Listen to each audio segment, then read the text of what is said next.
Imagine a world where night lasts for months, forests die off, the oceans boil, well, almost, and half your planet's species vanish.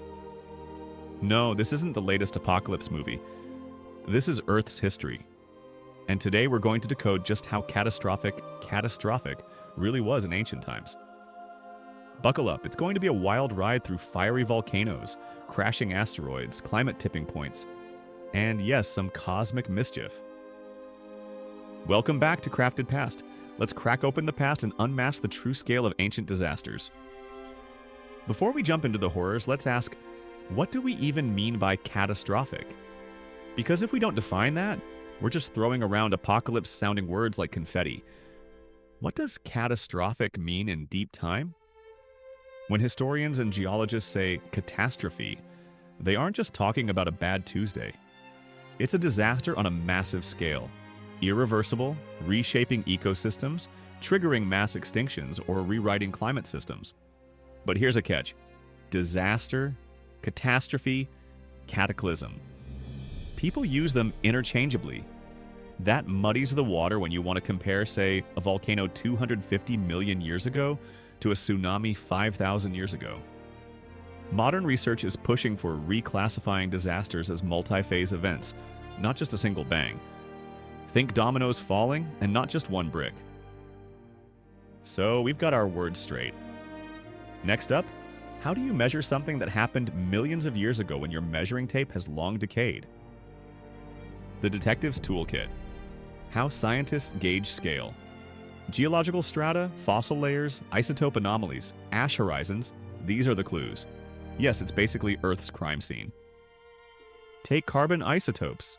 If you see a massive shift in carbon-13 over carbon-12 ratios, that hints at CO2 injections into the atmosphere. Volcanoes, methane bursts, etc. Fossil collapse. When plant fossils suddenly vanish or change drastically, it suggests ecosystem breakdown. New research about the Permian-Triassic extinction shows that after volcanic eruptions, tropical forests collapsed. And that collapse itself kept CO2 levels sky high for 5 million years. Scale is tricky. A catastrophe is more than a single intensity spike. Often multiple interacting systems, volcano, climate, biology, amplify one another. But enough about methods. Time to get to the real show. Which ancient catastrophes blew Earth's mind? Let's start with the big one. The Great Dying, Permian-Triassic extinction, Earth's worst meltdown. Around 252 million years ago, up to 95% of marine species and approximately 70% of terrestrial species disappeared. The trigger, massive volcanic eruptions in Siberia, the Siberian Traps. But that's not all.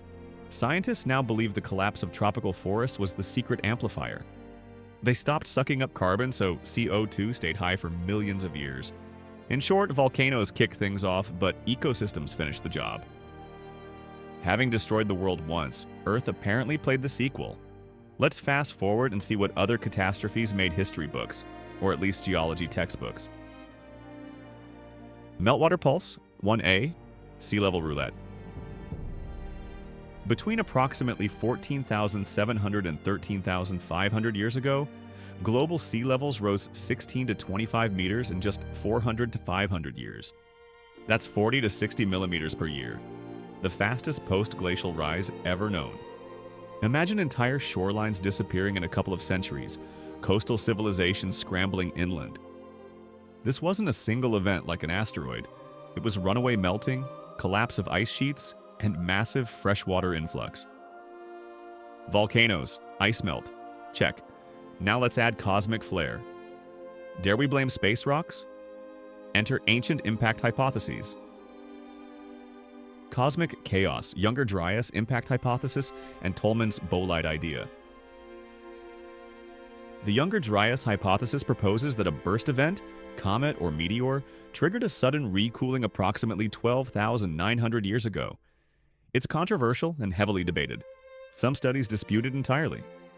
Tolman's bolide hypothesis posits a cosmic impact approximately 7,640 BCE, plus or minus 200 years, that may explain flood myths, extinctions, and geological anomalies. Hot take. These cosmic ideas are sexy and dramatic, but Earth's own volcanoes plus ecosystem collapses are more consistent culprits in most mass extinctions. Okay, but enough about the planet-scale stuff. How did these cataclysms play out where humans lived? Let's zoom in. Human-scale disasters, Lajia, ecological collapse in ancient Egypt, and the 4.2K event. Lajia, Jishi Gorge, China. Around 2000 BCE, a combination of earthquakes, flash floods, and mudslides buried an ancient town. Egypt's ecological collapse. Over approximately 6,000 years, mammalian communities in Egypt changed drastically as aridification increased. Some species vanished, not just from human hunting, but because the habitat was collapsing. 4.2K climate event, c. 2200 BC.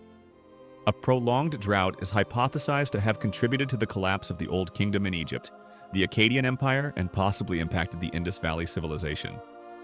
These are individual tragedies.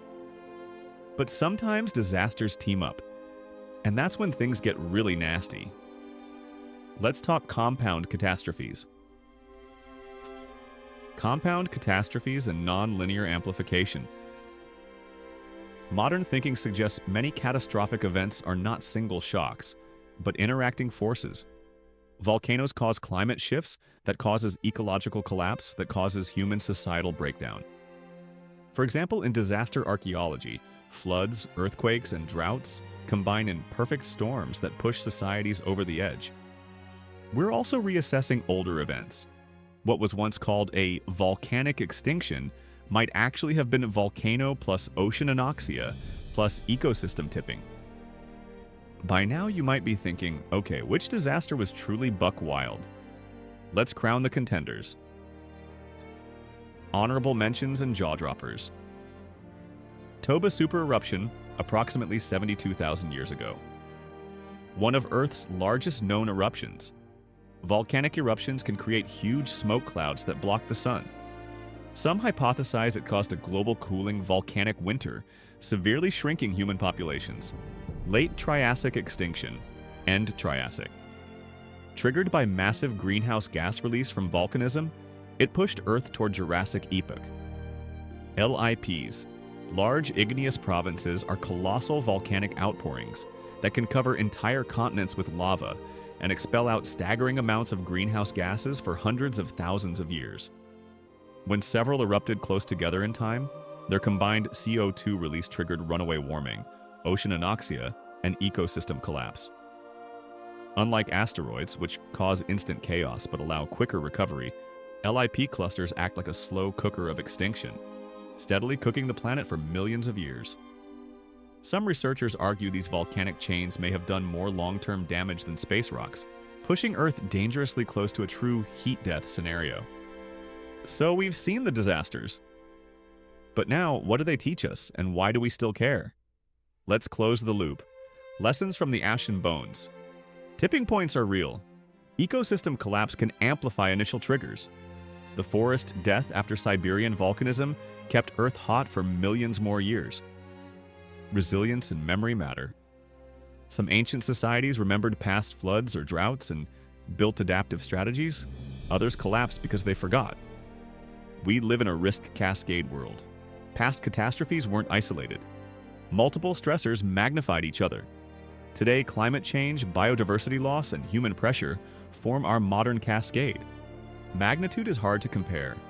A volcano 250 million years ago doesn't map straightforwardly onto a flood 2,000 years ago. We need context, better metrics, and humility. So we've just surfed through floods, firestorms, cosmic crashes, and volcanic overkill. And somehow Earth still kept the lights on. If that doesn't make history feel epic, I don't know what does. Hit that like button if you're into turning dusty geology into binge-worthy apocalypse stories. Subscribe! We've got more episodes where we undo history's movie edits. Tell me in the comments, which catastrophe deserves its own Netflix series? The Great Dying, the Toba eruption, or that maybe mythical cosmic hit? And if you've got a friend who thinks history is all dates and kings, send them this. Let's ruin their boring stereotype once and for all.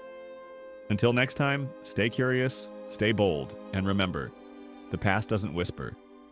It erupts. See you in the next adventure.